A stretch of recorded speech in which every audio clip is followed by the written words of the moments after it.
I think we develop our own inner child as we go along. I think it's growing.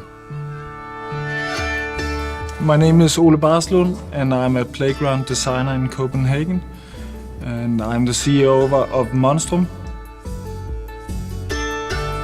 Monstrum started when my kid was 3 years old. They needed a new playground, and I could see for the same budget as you could buy a standard play equipment, I would be able to make something that was a little more art and design and culture or scenography. So I made my first playground for my son.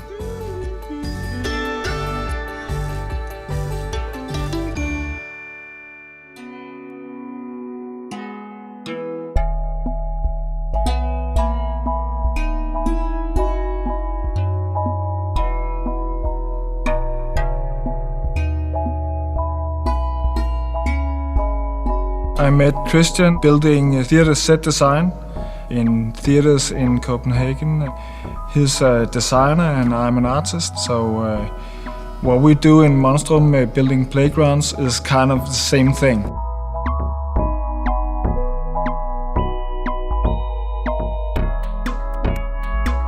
Monstrum, I think, is in Danish. It's a very big, a very odd creature. And so, in my mind, what we do is kind of monstrum. It's we are making odd things that doesn't really fit and has different layers of understanding. So it's playground, but it's also more.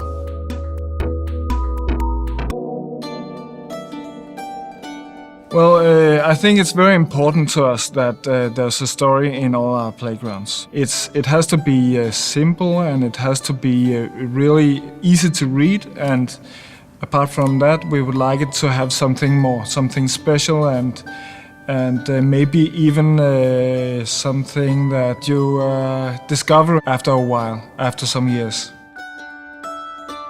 What we usually try to do is just making things that we like ourselves. It's a question of having a good mix between motor skills challenge and challenge of the mind. And so if the kid is entertained and there's a bit more, it's really good. We built around 120, I think, in mostly Denmark and Sweden, but also in Bermuda and Hong Kong and Singapore, and some in Russia and England and France and Spain. Kids, I think kids are really good judges. Actually, I think kids would like something that they don't really understand as a beginning, but if they play on it and as they go along and they get to know it and understand it during time, it's I think that's a good goal for us.